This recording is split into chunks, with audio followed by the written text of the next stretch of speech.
menghadiahkan pahala untuk orang yang sudah mati. Jenengan bisa catat seperti ini. Ngirim pahala untuk orang yang sudah mati, bisa atau tidak? Bisa.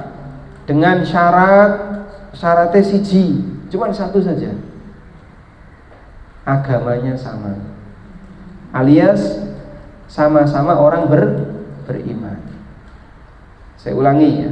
Kita bisa mengirim pahala untuk orang yang sudah mati dengan syarat agamanya sama, alias sama-sama orang beriman.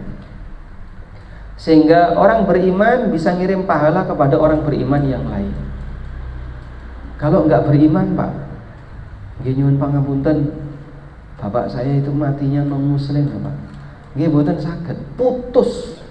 Sudah tidak bisa ngirim pahala, tidak bisa mendoakan, tidak bisa ngapa-ngapain. Karena putus sejak orang yang tidak beriman ini mati. Karena itu punya keluarga yang semuanya muslim itu anugerah. Alhamdulillah orang tua saya muslim, bahkan simbah-simbah saya nggih muslim, anak-anakku yo muslim, putu-putuku muslim kabeh. Alhamdulillah. Itu ada kesempatan kumpul kembali di surga.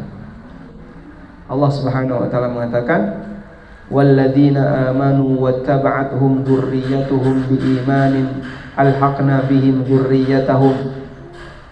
Orang yang beriman dan diikuti oleh anak keturunan yang juga beriman, nanti akan kami kumpulkan mereka bersama dengan anak keturunannya. Di mana? Di surga. Jadi berpisah ketika di dunia itu sifatnya sementara. Apabila dia punya iman yang sama, nanti akan bergabung lagi ketika di akhirat, dan itu abadi. Oleh karena itu, nalikane Nabi Nuh alaihissalam kelangan anaknya Nabi Nuh mati pripun? Mati ini gimana? Kelelep, tenggelam dalam kondisi muslim atau non muslim? Non muslim, kafir. Maka Nabi Nuh dipisahkan oleh Allah dengan anaknya selama-lamanya, sejak banjir itu sampai salawasi. Masya Allah.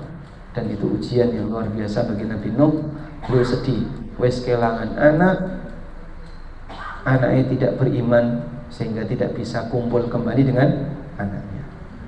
Baik, selanjutnya, kalau sudah sama-sama mukmin, apa yang bisa dihadiahkan untuk orang yang sudah mati? Kita kasih rincian ya. Yang pertama, doa. Doa dari orang mukmin kepada mukmin yang lain yang sudah mati bisa sampai, walaupun tidak ada hubungan kekerabatan. Sehingga jenengan ndongakno, Allahumma gfir Pak Ijo. Ya Allah ampunilah Pak Ijo. Pak Ijo niku sinten? Itu koncoku dhisik. Dia sudah meninggal dunia. Jadi mungkin gak ada hubungan kekerabatan, tapi kita mohonkan ampunan untuk si A. Bisa? Bisa. Karena itu khatib ketika sudah mau mengakhiri khutbahnya, khatib baca apa? Doa. Allahumma gfir lil mu'minina wal mu'minat wal muslimina wal muslimat al ahya'i minhum wal amwat innaka sami'un qaribun mujibu da'wat. Hafal nggak doa ini? Ratau Jumatan ya. Itu seringnya khatib Jumat membaca doa seperti itu. Sudah? Nah, khatib memohonkan berdoa kepada Allah, memohonkan ampunan untuk seluruh mukmin, yang laki maupun perempuan. Sampai nggak Pak pahalanya? Sampai. Karena bentuknya apa? Doa. Yang kedua, mengirim pahala yang bentuknya amal. Mengirim pahala yang bentuknya amal. Contohnya napa niku, Pak? Contoh, ada orang sedekah atas nama si A, sedekah atas nama si B, itu bisa atau tidak? Nah, dalam hal ini ulama memberi rincian. Satu, amalan yang ada dalilnya bisa dihadiahkan pahalanya. Amalan yang pahalanya bisa dihadiahkan berdasarkan dalil. Ini ada beberapa. Yang pertama, sedekah atas nama mayit, itu bisa. Karena Nabi SAW pernah menyarankan seorang anak untuk bersedekah atas nama ibunya. Fatasaddaq anha, silakan kamu sedekah atas nama ibumu. Yang kedua, membadalkan haji orang yang sudah meninggal, sementara dia tidak mampu untuk berangkat haji karena fisiknya lemah. Yang ketiga, puasa atas nama mayit. Apabila mayit punya utang puasa qadha atau utang puasa nadar. Ya, walaupun dalam hal ini ulama beda pendapat, apakah puasa qadha bisa dipuasakan oleh orang lain ataukah cukup bayar fidyah ketika orangnya sudah meninggal. Ada yang mengatakan boleh dipuasakan oleh orang lain. Misalnya Ramadan, bapak dulu tidak puasa selama 10 hari. Wes, bapak tak posoni.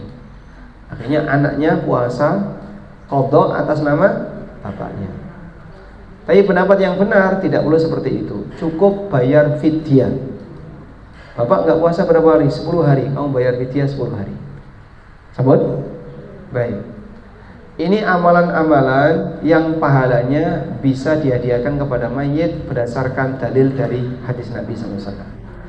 Berikutnya, ada amalan yang pahalanya dihadiahkan untuk mayit tapi diperselisihkan oleh ulama apakah bisa sampai atau tidak.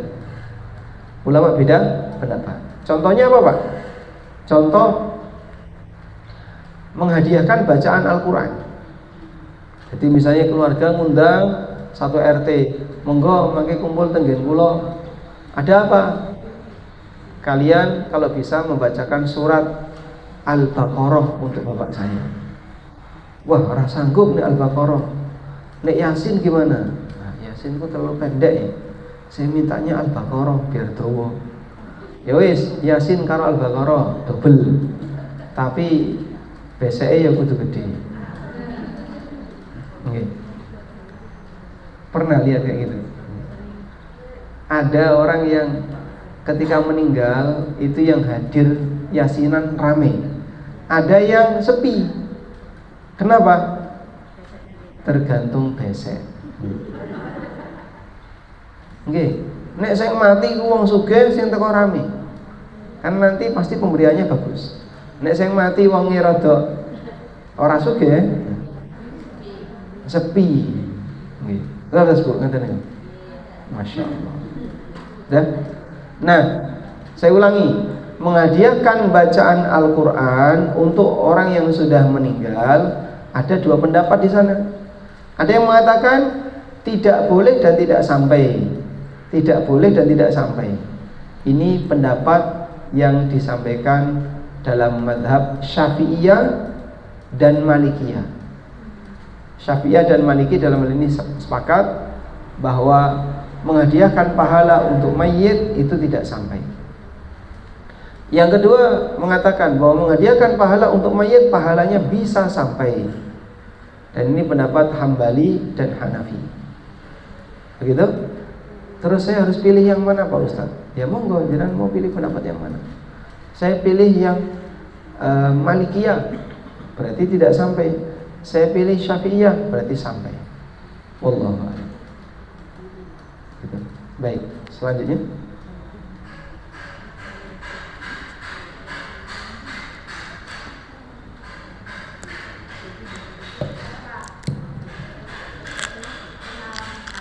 Pengalamannya. Nggih.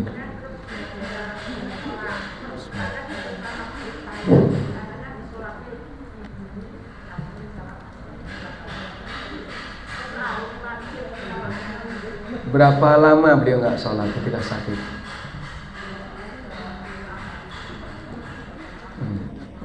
Lama. Begini ya.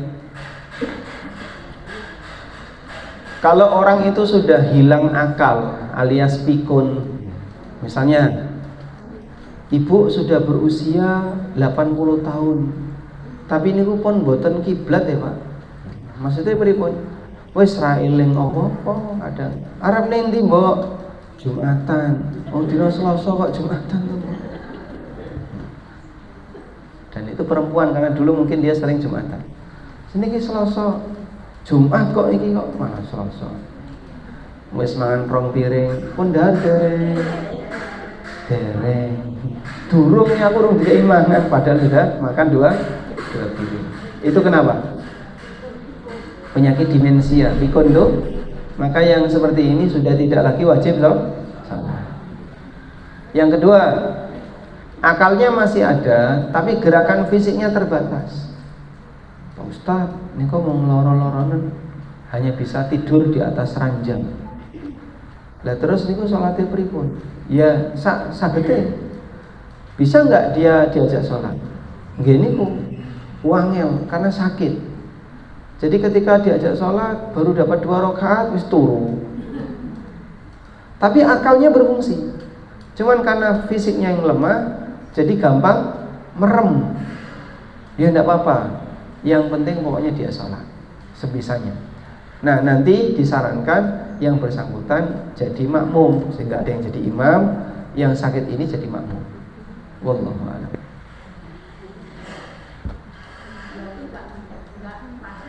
Enggak, sholat itu ibadah pribadi masing-masing, sehingga tidak ada disolati, tidak ada, kecuali yang bersangkutan melakukan amal harta. Nah, amal harta seperti itu boleh diwakilkan. Kalau sholat tidak bisa diwakilkan. Wallahu a'lam. Oke. Pun cekap. Baik. Ada satu lagi mungkin kurang 1 menit setengah 10.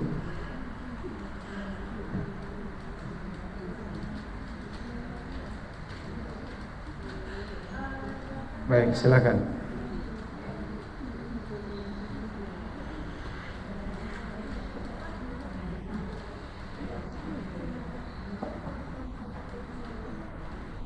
Sudah? Mungkin langsung boleh kalau mikrofonnya enggak. Assalamualaikum warahmatullahi wabarakatuh. Waalaikumsalam. Mau tanya Ustaz, tapi tentang warisan ya. Itu tadi kalau perempuan harusnya dapat 1, laki-laki dapat 2, gitu kan? Nah, ini kalau ada kejadian seperti ini, orang tuanya sudah meninggal, warisannya akhirnya berebutan, gitu kan? Iya. Akhirnya sampai ke pengadilan. Saya pengadilan, saudaranya berantem. Ya, udah sekarang udah rukun kayaknya gitu. Alhamdulillah. Tapi akhirnya berdasarkan pengadilan itu, akhirnya laki-laki dan perempuan sekarang kalau memang dari pengadilan itu sama. Iya. Semuanya dapat. Kalau anak 5 ya di bawah 5, anak 10 di bawah 10 gitu. Dapat dengan nilai yang sama. Ya, dengan nilai yang sama gitu. Itu.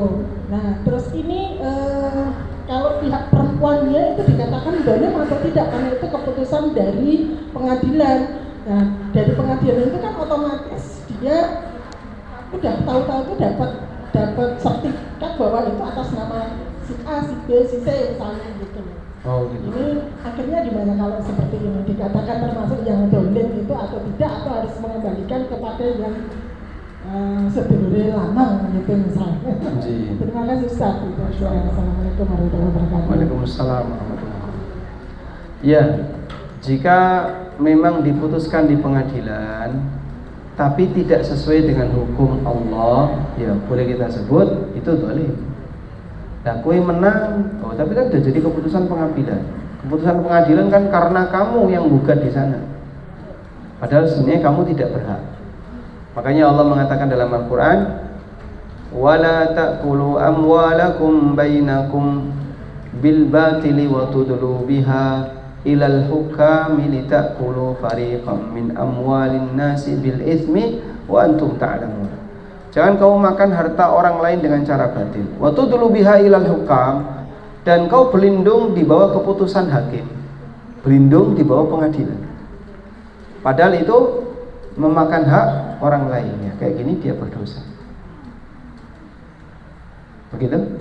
Sehingga dalam posisi itu dia tadi berbuat zalim sebab dia memakan apa yang bukan haknya.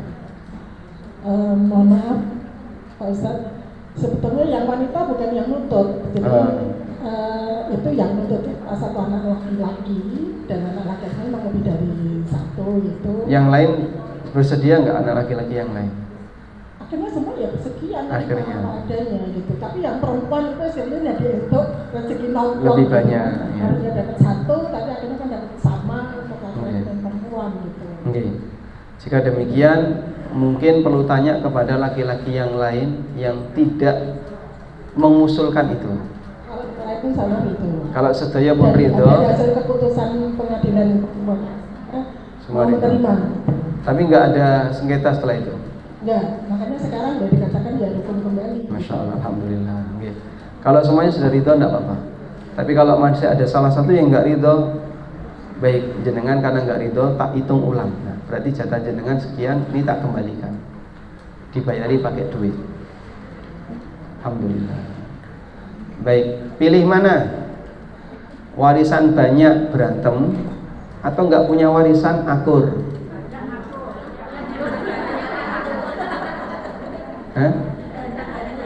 Nggak ada pilihan itu. Warisan banyak tapi berantem padu, atau warisan sedikit atau nggak ada warisan tapi akur. Akur walaupun nggak dapat warisan. Ada nggak yang selama hidupnya nggak dikasih warisan orang tua? Nggak punya warisan orang tuanya, dan bukan disebut sebagai anak yang baik atau orang tua yang baik ketika anak harus dapat warisan dari orang tua. Kalaupun nggak dapat warisan, nggak apa-apa. Baik, mencekap. Demikian yang bisa kita bahas. Semoga bermanfaat. Untuk berikutnya, insya Allah pertemuan selanjutnya akan ada bukunya, insya Allah. Saya tadi lupa untuk bawa. Wassalamualaikum warahmatullahi wabarakatuh. Wa akhiru da'wana alhamdulillahi rabbil alamin. Wassalamualaikum warahmatullahi wabarakatuh.